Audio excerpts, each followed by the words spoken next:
Nakkheeran Prakash sir, நீங்கள் எப்படி பார்க்குறீங்க முதல்ல இந்த பீகார் தேர்தல் முடிவுகள் தமிழ்நாட்டுக்கு என்ன மெசேஜ் சொல்லுது, இந்தியாவுக்கு என்ன மெசேஜ் சொல்லுது? ஹியூஜ் வெற்றி இல்லையா என்டிஏவுக்கு? என்டிஏ வந்து மிகப்பெரிய அதாவது பிஜேபின்றது வந்து ஒரு எலெக்ஷன் பார்ட்டி அப்படின்றது வந்து மறுபடியும் ப்ரூஃப் ஆயிடுச்சு. உதாரணத்துக்கு பார்த்தீங்கன்னா ஈஸ்ட் பீகார் அங்கே வந்து 40% முஸ்லிம்ஸ், அங்கெல்லாம் வந்து ஹியூஜ் மார்ஜினில் வந்து பிஜேபி எப்படி அந்த ஒரு வேட்பாளர் கூட இஸ்லாமிய வேட்பாளரை பாஜக முன்னிறுத்தலை, ஆனாலும் பீகாரினுடைய வெஸ்ட் பீகாருக்குள்ள அவங்க இஸ்லாமியர்கள் டாமினேட் இருக்கக்கூடிய இடத்துல ஜெயிக்கிறாங்கன்னா என்ன? அவங்க எல்லாரும் எதிர்பார்த்தது வந்து அந்த வாக்காளர் பட்டியல் சீரமைப்பு, அதில் வந்து ஒரு 60 லட்சம் பேரை நீக்கின உடனே அதுதான் வந்து பீகார் எலெக்ஷனை தீர்மானிக்கும் முடிவு பண்ணாங்க. ஆனால் அது ஒரு கார்டு, அந்த ஒரு கார்டை தூக்கி போட்டு அதுக்கப்புறம் பிஜேபி விளையாண்ட விளையாட்டு இருக்கு இல்லைங்களா, அதுதான் மிகப்பெரிய விளையாட்டு. பேசுங்க பேசுங்க. மிகப்பெரிய விளையாட்டு பார்த்தீங்கன்னா ஒரு 10,000 ரூபாய் வந்து 1.5 கோடி பெண்களுக்கு வந்து அவங்க கொடுக்குறாங்க. அது இல்லாமல் டேப்லெட் 25,000 ரூபாய் விலை இருக்கக்கூடிய டேப்லெட்டை வந்து கொடுக்குறாங்க. அது இல்லாமல் ஸ்மார்ட் ஃபோன் 10,000 ரூபாய் மதிப்புள்ள இதை கொடுக்குறாங்க. இது எல்லாத்தையும் கொடுத்து முடிச்ச அப்புறம்தான் தேர்தல் தேதியே அறிவிக்கிறாங்க. எலெக்ஷன் கமிஷன் வந்து அது வரைக்கும் நிலவரம் வந்து கருத்து கணிப்பு எல்லா நிலவரமும் வந்து ஆர்ஜேடிக்கு தான் இருந்தது. ஆனால் அது நீங்கள் சொல்கிறது பெண்களுக்கான அந்த 10,000 ரூபாய் கொடுத்ததுக்கு அப்புறம் தான் பார்க்குறப்போ வாக்கு எண்ணிக்கை அடிப்படையில் ஆர்ஜேடி தானே நிறையா இருக்கிறாங்க, 22.75%. ஆனால் பிஜேபி பார்க்குறப்ப 20.65%. 10,000 ரூபாய் கொடுத்தது கீ ஃபேக்டராக இருந்தது, அல்லது ஸ்மார்ட் ஃபோன் கொடுத்தது அப்படின்னா அவங்களுக்கு வாக்கு எண்ணிக்கை அதிகரிக்கணும், வாக்காளர்கள் அவங்களுக்கு எத்தனை பேர் வாக்களிச்சிருக்கிறாங்கன்ற எண்ணிக்கை அதிகரிச்சிருக்கணும் இல்லையா? அதுக்குள்ளே கம்மியாக இருக்குது அப்படின்றப்ப அது ஒரு பெரிய ரோல் ப்ளே பண்ணலன்னு அர்த்தமாகுமா? நீங்கள் வந்து வாக்குகள் வந்து ஒரு சதவீதம் வந்து கணக்கு போட்டுக்கிட்டே போனீங்கன்னா கலைஞர் கணக்கு போடுவார். இப்படிதான் நாம் வாக்கு சதவீதத்தில் முன்னேறி இருக்கிறோம், நின்று கொண்டிருக்கிறோம் அப்படின்னு கலைஞர் கணக்கு போடுவார். அந்த கணக்குக்குள்ளெல்லாம் வர முடியாது. எலெக்ஷன் வந்து வின்னிங் தான். உங்களுக்கு வந்து ஸ்டேட் பட்ஜெட்டில் எவ்வளோ இந்த எலெக்ஷனுக்காக செலவு பண்ணியிருக்காங்க தெரியுங்களா? 3000 கோடி ரூபாய். இது வந்து எலெக்ஷன் ரிக்கிங், அதாவது சயின்டிஃபிக் ரிக்கிங். அதாவது வாக்காளர்களுக்கு வந்து தேர்தல் நேரத்தில் ஒரு 1000 ரூபாய் கொடுப்பாங்க, 2000 ரூபாய் கொடுப்பாங்க, இல்லைன்னா 20 ரூபாயில் டோக்கனாக வச்சு கூட கொடுப்பாங்க. ஆனால் இந்த காசு வந்து பெருசு. இந்த ஓட்டிங் பேட்டர்னை அனலைஸ் பண்ணும்போது என்ன கிடைக்குதுன்னா, அந்த வேலையில்லா திண்டாட்டத்தால் மிக மோசமாக பாதிக்கப்பட்டிருக்கக்கூடிய பிகாரிய இளைஞர்கள் அவங்க வந்து ஆர்ஜேடியை ப்ரிஃபர் பண்ணியிருக்காங்க. ஆனால் பெண்கள் என்மாசா அவங்களுடைய பாப்புலேஷன் அக்கௌண்ட் எவ்வளோ தெரியுங்களா? 40%க்கு மேலே இவங்க காசு கொடுத்த ஆட்கள் 1.5 கோடி பேர். அவங்க வந்து அவங்களுடைய லாயல்ட்டி வந்து ஒரு மிகப்பெரிய அளவில் வெளிப்பட்டு இல்லை. இப்போ இந்த இடத்துல ஒன்று இருக்கு இல்லையா, அவங்க காசு கொடுத்துட்டாங்க, இவங்க அரசு வேலை தரேன்னு சொல்கிறாங்க. அப்போது காசு கொடுத்தவங்கள நம்பிட்டாங்கன்னு சொல்கிறீங்களா? சார் கையில் வந்து அரசு வேலை தரேன். நாளைக்கு கிடைக்கிற பலாக்காயை விட இன்னைக்கு கிடைக்கிற கலாக்காய் தான் சார் எங்களுக்கு முக்கியம். ரைட்டா? பெண்களை வந்து இவங்க வாக்குறுதிகள் கொடுத்தாங்க. இமயமலையை வளைப்போம், பாலாறும் தேனாரும் ஓடும். முன்னாடி காங்கிரஸ் சொன்னாங்க இல்லையா, அது மாதிரி பாலாறும் தேனாரும் ஓடும் அப்படிலாம் வந்து வாக்குறுதிகள் வந்து இவங்க கொடுக்கலாம். ஆனால் கையில் பேங்க் அக்கௌண்ட்டில் சார் நரேந்திர மோடி அதை வந்து இனிஷியேட் பண்ணுற அளவுக்கு அந்த விஷயம் என்பது அங்கே நடந்திருக்கு. அங்கே காசு கொடுத்துருக்காங்க. அதுக்கப்புறம் சொல்கிறாரு நாரி சக்தி, நரேந்திர மோடி சொல்கிறார் இல்லையா, எலெக்ஷனுக்கு அப்புறம் நாரி சக்தி அப்படின்றார்ல. அப்போது பெண்களுடைய வாக்குகளை வந்து மிகப்பெரிய அளவில் வந்து அவங்க எடுத்திருக்காங்க. நீங்கள் இன்னொன்று கற்பனை பண்ணி பாருங்கள் சார், 20 வருஷம் கவர்மெண்ட், 20 இயர்ஸ் ஆன்டி இன்கம்பன்ஸே இல்லையா? அங்கே என்ன சொர்க்கமா தங்கமா விளையுது பீகாரில்? அந்த இடத்துட்டு தான் பீகாருக்கு ஒதுக்கப்பட்ட நிதி கீ ஃபேக்டராக மாறி இருக்கு இல்லையா? 2024 நாடாளுமன்ற தேர்தலில் ஒரு 400+ அப்படின்ற டார்கெட்டோட பாஜக போனாங்க, அது கிடைக்கல. அந்த இடத்துல நிதிஷ் தானே உதவி செஞ்சாரு. அதுக்கு அவங்க கொடுத்த விலையாக அந்த பட்ஜெட்ல கொடுத்த அந்த அந்த வளர்ச்சின்ற ஒரு இடத்துல அவங்க வாக்களிக்க கீயா மாறி இருக்கும். வளர்ச்சின்றது வந்து கீயா மாறிச்சா இல்லையா? கீயா மாறி இருந்தா ஏன் காசு கொடுக்கணும்? அவங்க பட்ஜெட் தானே சார் ஒதுக்குறாங்க. ரைட். எஸ்ஐஆர் விஷயம் வந்து உங்களுக்கு வந்து எப்படின்னா அவங்க வந்து டார்கெட் பண்ணது எல்லாமே முஸ்லீம் ஏரியாஸை டார்கெட் பண்ணுறாங்க. இன்றைக்கி டைம்ஸ் ஆஃப் இந்தியாவில் ஒரு ஸ்டோரி வருது. சோழிங்கநல்லூரில் முக்கியமான இடம் வந்து கண்ணகி நகரும் இன்னொரு ஏரியாவும், ரைட்டுங்களா?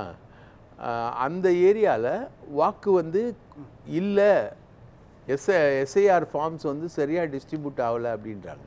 ஸோ இவங்க டார்கெட் பண்ணுறது எல்லாமே வந்து டிஎம்கே ஏரியாஸ் தான் இவங்க டார்கெட் பண்ணுறாங்க. இந்த எஸ்ஐஆரில் இருக்க ஒரு மிகப்பெரிய குளறுபடி என்னென்னா 2002 and 2005 வந்து மேட்ச் பண்ணுறாங்க. அதுக்கப்புறம் செகண்ட் வந்து நோ மேட்ச் ஃபோர். இல்லை, எனக்கு நீங்கள் வெளிப்படையாக சொல்லுங்கள் சார். பீகாரில் எஸ்ஐஆர் வந்து ஒரு கீ ரோல் ப்ளே பண்ணியிருக்கு. கீ ரோல் இப்போ அந்த எஸ்ஐஆர் விவகாரம் தமிழ்நாட்டுக்குள்ளே வரும்பொழுது இஸ்லாமியர்கள் பட்டியலின மக்களினுடைய வாக்குகள் அழிக்கப்பட்டு அதன் மூலமாக பாஜகவுக்கு ஒரு ஃபேவரான விஷயம் கிரியேட் ஆகுன்றீங்க. கண்டிப்பாக பீகார் எலெக்ஷனுடைய தமிழ்நாடு எஃபெக்ட் வந்து உங்களுக்கு வந்து எஸ்ஐஆர் அது கம்ப்ளீட்டாக வரும். அதில் வந்து வட இந்திய தொழிலாளர்கள் லட்சக்கணக்கான பேர் இருக்காங்க. ஏன்னா எஸ்ஐஆரோடைய ஃபைனல் கால் வந்து எடுக்கிறது வந்து தேர்தல் கமிஷனால் தான் எடுக்கிறான். இன்னார் வாக்களிக்கலாம், இன்னார் வாக்களிக்கக்கூடாதுன்றதை தீர்மானிக்கிறது தேர்தல் commission. No match found, no record, இவ்வளோ தான் அவன் சொல்ல போகிறான். இந்த 2 ரீசன் தான் சொல்ல போகிறான். இந்த 2 ரீசன்ஸை வந்து நீங்கள் கோர்ட்டில் கூட சேலஞ்ச் பண்ண முடியாது. அந்த இடத்துல தான் சொல்லுவாங்க 2021 மத்திய அரசால் தேர்தல் ஆணையத்தை கட்டுப்படுத்திருக்க முடியாதா? 2021 திமுக ஆட்சி தானே வந்தது, ஆனால் மத்தியில் பாஜக ஆட்சி தானே இருந்தது. 2021 மத்திய பாஜகவினுடைய தேர்தல் ஆணையத்தை தாண்டி திமுகவால் வெற்றி பெறுறப்போ 26 ஏன் முடியாது? ஏன் இவ்வளோ அச்சம்னு நயினார் நாகேந்திரன் கேட்குறாரு. ரைட்டு. அப்போ எஸ்ஐஆர் இல்லை, இப்போ எஸ்ஐஆர் இருக்குது, ரைட்டா? நீங்கள் வந்து அதான் பிஜேபி சொல்கிறேன் சார். ஒரு கார்டு வந்து இப்படி போடுவாங்க சார், நீங்கள் அந்த கார்டை சுற்றி போடுறீங்க. ராகுல் காந்தி என்ன பண்ணிட்டார் பெருசாக? ஓட்சோரின்னு அவர் வந்து விளம்பரப்படுத்திக்கிட்டு இருந்தார்.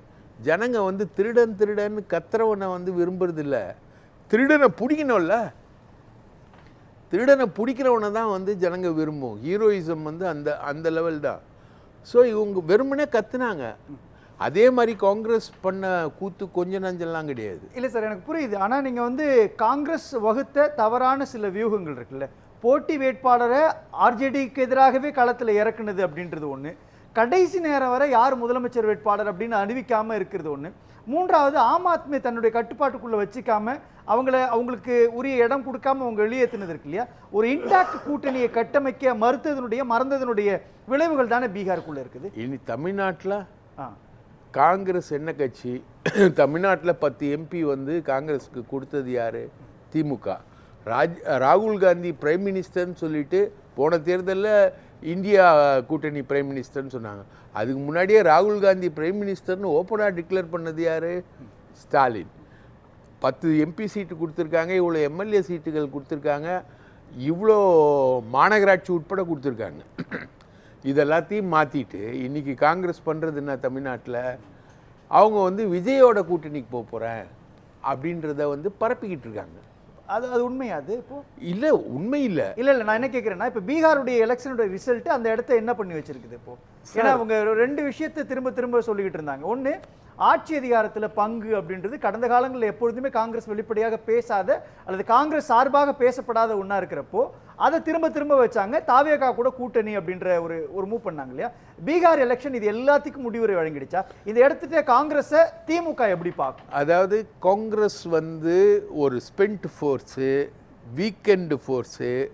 காங்கிரஸ் வந்து அதோட டாக்டிக்கல் லைனில் இன்னும் திருந்தலை, இன்னும் தெளிவடையலை.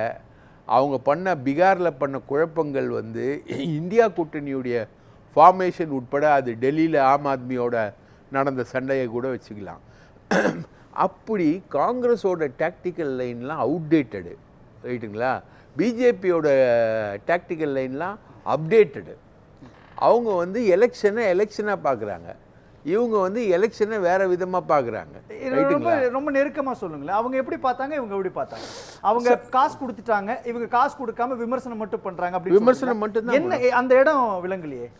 அதாவது சார், நீங்கள் வந்து ஆர்ஜேடியோட ஒரு அலையன்ஸுக்கு போகிறீங்க, ரீஜனல் பார்ட்டியோட ஒரு அலையன்ஸுக்கு போகிறீங்க. அங்கே வந்து போட்டி வேட்பாளர்களை நிறுத்துறது, நீங்கள் சொன்ன மாதிரி முதல்வர் வேட்பாளரை அறிவிக்காமல் இருக்கிறது, ரெண்டுத்துக்குமான கூட்டணி சரியாக இல்லாமல் ஆர்ஜேடி காங்கிரஸ் கூட்டணி வந்து ஒரு வீக்கு கூட்டணின்ற இம்ப்ரெஷனை ஏற்படுத்துகிறாங்க. அவங்க டோட்டலாக ஏற்படுத்துகிறாங்க.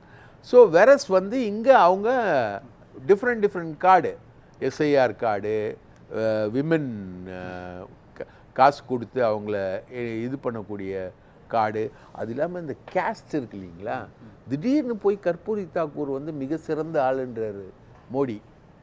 கற்பூரி தாக்கூரை ரைட்டுங்களா.